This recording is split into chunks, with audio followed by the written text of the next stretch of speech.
walang mapait na kape at nakakainip na araw sa Keroppi Podcast. Hello and happy Easter sa lahat, and at the same time, magandang or maligayang araw ng kagitingan sa ating mga Pilipino. Today is April 9 and yes, it's Easter Sunday at the same time, araw ng kagitingan. So for today's podcast, yun po ay ang ating magiging tema, our episode for today. So being alive and Valorant, magiting. Ano ba sa Bisaya ang magiting? Yun bang isog, right? I guess. So sa mga Bisaya dyan, comment down below ano ba ang Bisaya ng magiting. So ayan, sinearch ko talaga sa Google no kung anong ibig sabihin ng magiting and valor, or how to pronounce ba valor? Let us check Google. Valor. O yan, yun pala pag-pronounce ng valor. So according here in Google, it says, sa valor, it's great courage in the face of danger, especially in battle. So, tama yung translation ko in Bisaya. Na magiting in Bisaya is isog. Ayun. Pero we will move on the part kung bakit ay isog, no? Pero we can still touch the isog or the magiting or being fearless sa ating topic. But our topic will be more of like, what makes you fearless? Or ano ba yung mga ginawa mo or yung mga bagay-bagay na that makes you fearless para sa yung freedom maybe, or maybe something that changes you and then that makes you feel that you're alive again. Ganon. Di ba ang haba ng explanation natin? Pero yun, yung ganong eksena. Ano ba yung mga ginawa mo that for you is fearless para sa parang maging buhay ka ulit. Hurrah!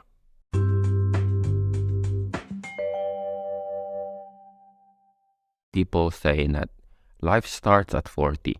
So what happens pala nung mga 20s? Wala bang life yon or something? Well, I don't know. Guess hindi pa naman humabot sa 40. So, balitaan ko kayo during that time kung if it's really true, no? Pero so far naman, maybe it's true because I have a friend, 40 years old na siya. Actually, he's like 42 yata. Though hindi siya halatang 42, no? Sa physically, parang magkaedad lang kami or minsan younger pa, depende kung maganda yung tulog niya. Pero in general, hindi siya halatang 40 years old. And na-mention niya or nasabi niya, nakwento niya actually, yung mga, hindi niya directly sinabi na life starts at 40, no? Pero yung pagkaka-translate or pagkakaintindi ko sa kwento niya. Because during his 30s, well, just like, people na, in your 20s, tapos nagkakaroon ka na ng work, and then, you have your own money. During that time, di ba, parang you have this freedom na to do all the things that you want, travel there, travel here, tapos bili ng ganito, bili ng ganyan. Every weekend, you go to the bar, party, and all that stuff, right? During your 20s. When your 30s, parang ganun din. For some of us, mayroon na silang family and iba na yung focus nila, ganun. And I guess when you reach 40, assuming that you have your family now in your 30s, so probably you have this son or you have your children are probably in their parang papuntang high school or something. Parang you are more mature na versus when you are 30s. At the same time, parang you're still young, right? Well, if you're single pa naman during 40s, no, just like my friend, I think mas ma-appreciate niya siguro yung life starts at 40. Ganon. Because, he's more mature now, yet he can still, be like his 20s, 30s. He has now this capability of switching himself depende sa paligid niya, ganyan. So I guess, totoo yon yung life starts at 40. Hindi ko na siya ma-confirm now because of course, hindi pa naman tayo umabot ng 40. So balik na sa kwento ng kaibigan ko. So sabi niya when he's nung 20s siya, same as, tulad nating mga umabot ng mga party, ganyan, mga party dito and stuff like that. So because of that, yung mga akala niya freedom na na-feel niya, it eventually, anong tawag na? Sa Bisaya kay naningil na. So in Tagalog, what's naningil in Tagalog? In English, payback time, parang ganun. So nung 30s niya, parang may payback time na because of what he did during his 20s. So nung 30s niya, tumaba daw siya, yung pagtaba niya is unhealthy, ganyan, and then nagkaroon din siya ng, I think, sabi niya, parang minor depression. Pero for him, even if it's diagnosed siya ng minor depression, I think. And then, because of that, parang, it took a while niya before niya realize na it needs to change. No? Yung depression naman niya is not about like, he wants to kill himself, but more of being lethargic, parang gano'n. Parang hindi siya happy sa life, parang gano'n. Gano'n yung, eksena. So, and then he noticed it. So, parang gusto niyang makawala from that kind of dark clouds. So, what he did was, talaga siya, nag-exercise. He really changed his mindset. And then, sabi niya nakatulong din yung change in the religious affiliation niya. Though, hindi ako religious na person. So, though I'm not saying that I don't believe, pero hindi lang ako into religion as of now. Hindi pa ako into that part. Parang I believe I believe sa entity above us, right? So whatever name you want to name that entity, we call him God. Maybe sa'yo universe or fate or whatever. Basta there's someone bigger than us, right? Anyway, so sometimes yung group talaga natin will also help us to grow or to be better, no?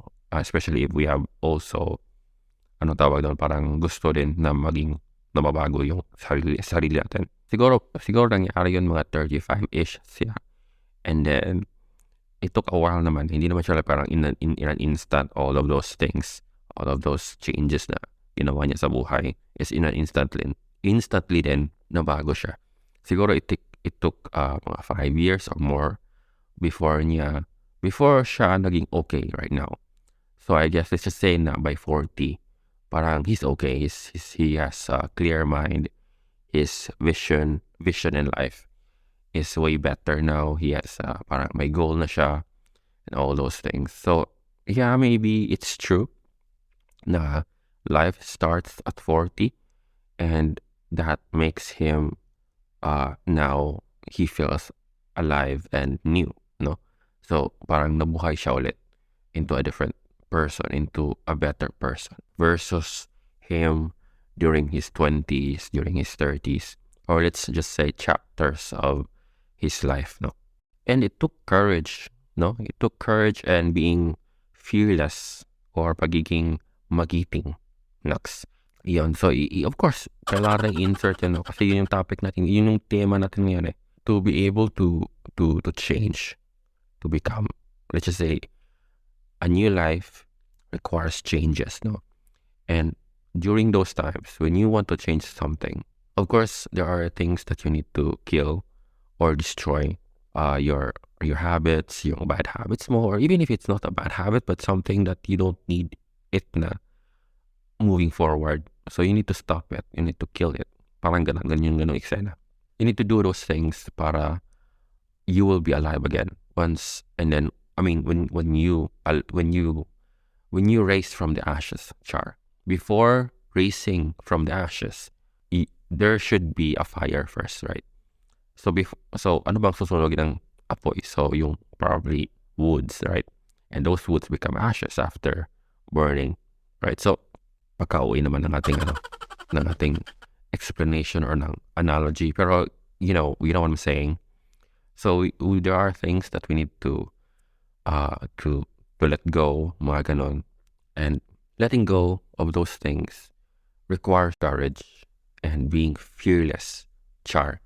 Dapat maghiting tayo na harapin ang mga bagay-bagay na yon. So yun, so if you want those things, we need to undergo talaga sa ganun, Char. Alam mo, ang ganda ng pagka-advise ko, but honestly, I'm also struggling din eh. I'm also struggling sa mga bagay na yun. Kasi of course, hindi pa naman tayo as of now, ganun ka-master. We're also struggling. I'm 30. How old am I na ba? 32 years old pa naman ako. So, yeah, very young pa. Na bata pa sa planet Earth.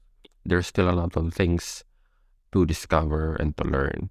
And one of those things is pagiging fearless para sa mga changes. Though may mga changes naman that I did in the past, and I also do some fearless things para mangyari yung mga changes and all of those things that I want in life. Pero of course, hindi pa natin yun na-master. So there are things pa na darating sa buhay natin na will require more failure. Di ba? Gamitin talaga natin yung mga words, mga keywords. So ayun, parang yun lang yata. Wala akong masasabi, Char. Sige, magkwento na lang ako ng sarili ko ding story.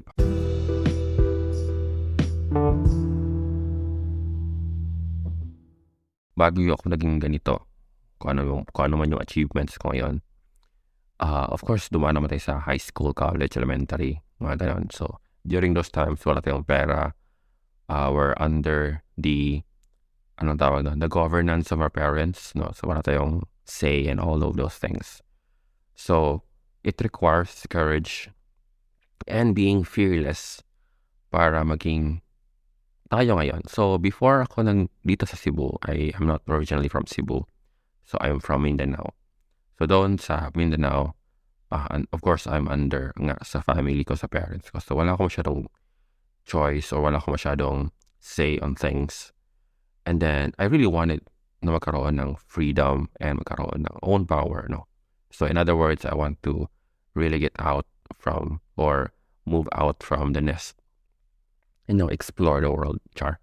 Kung maka-explore the world, nasa Cebu lang naman. Anyway, so, yun nga. Nung nag-college ako, pagka-college ko, hindi naman ako immediately umalis sa bahay. Of course, testing the waters muna ako and then look some money to earn. Then, para naman, pag for example, it's time to fly, at least I have enough, kumbaga, energy. Kung sa flying analogy pa, as a bird, of course, we need energy to flap our wings. Anyway, so yun nga, naghanap ako ng konting pagkakakitaan for 6 months. And also, courage din. Courage to move out from my comfort zone. Kasi of course, you're home for many years and where you are very comfortable na, diba? And of course, doon pa sa Mindanao, so sa place namin. And then ako ay aalis from, not just from my house or from our home, pero also away from my place where I used to, gala or I'm used to, right? So it really takes courage, and everything is like my first time. So everything is like, wow, it's so difficult. I don't know how to navigate the things. Pero of course, there are people naman na helpful because of course, hindi naman tayo pababayaan ng Almighty or whoever you want to name that person, that entity. It took a while. It took hindi lang ounce siguro. Siguro mga pounds of courage para magawa yun lahat, no? It's really true na when you move out from your comfort zone, you will grow. You will be a different person, yes.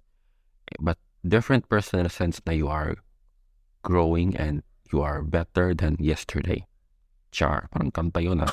Pero yun nga. Totoo yung mga kineso sa Instagram or sa Facebook na mga quotes, mga mantra and all that shit. It's true. It's just that hindi lahat yun is applicable, of course. Pero part of it depende sa journey mo. And now I'm living here in Cebu for going 10 years na ako. So right now actually parang it becomes a comfort zone na rin sa akin ng Cebu. Pero we will see in the future. Maybe someday, balang araw, tinagalog ko lang yung someday. Balang araw, I will wake up na, parang gusto kong pumunta dito and live there. Diba, we don't know. I will just probably need some parang encouragement or gano'n. I don't know. Pero I'm looking forward for that to happen. Because I feel nga na Cebu is becoming my comfort zone na rin. All of us know na comfort zone is a great place, but nothing grows right there. It's like a desert, right? Pero the difference lang is you're hallucinating. Alam mo yun? Nothing grows in comfort zone. So you need to move out from that place and find some new challenges. Ganyan. But if you can't naman, for example, you're living with your family and you find na living with them is fine. Well, try to find another improvement sa buhay mo. Of course, hindi ka naman sinabi na, kasi itong ginawa ko, I'm growing better, something like that. Of course not. Kanya-kanya naman tayo ng growth. So, bahala ka kung ano yung trip mo. Basta ang importante, we will grow. Hindi tayo tatanda na walang mapapasa na kaalaman sa ating next generations or younger generations. Yun talaga yung ultimate goal natin na when we reach our 60s, when our old years, kapag tumanda na tayo, I think our goal there during that time is guide those younger generation natin. Kasi yun ang importante. Kasi of course, anin mo yung pera if you can't even sit properly or, all those things. So, magiging Lola Basyang or Lolo Basyo na lang tayo telling old stories and fairy tales, but with meaning and with lessons in life. Para, that's our way of, encouraging them and helping them and guide them. Anyway, so mukhang naiba na yung topic natin from being alive again, Easter, and being fearless or Valor, kasi araw ng kagitingan ngayon. So, yun nga. But I think that's all, no? That's all. To be alive again, you need to change. And change requires courage and being fearless, pagiging magiting sa buhay.